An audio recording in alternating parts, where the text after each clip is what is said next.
Kommt einer wie immer zu seinem Stammtisch und schaut recht traurig.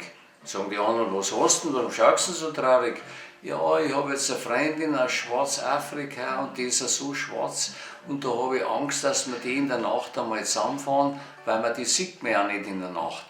Ja, sagen die anderen, dann kaufe ich halt einmal ein weißes Gewand, dann sieht man es in der Nacht.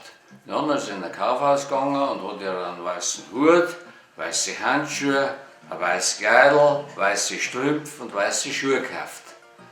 Alles in Ordnung. Nach 14 Tagen kommt er wieder zum Stammtisch und dann hat er gewarnt. Sagen die anderen, was hast du denn? Jetzt haben sie meine Freundin zusammengefahren. Ja, wir haben dir da gesagt, du sollst dir ein weißes Gewand kaufen. Ja, das habe ich ja gemacht. Ja, wie hat denn das passieren können? Der Schneepflug hat es zusammengefahren.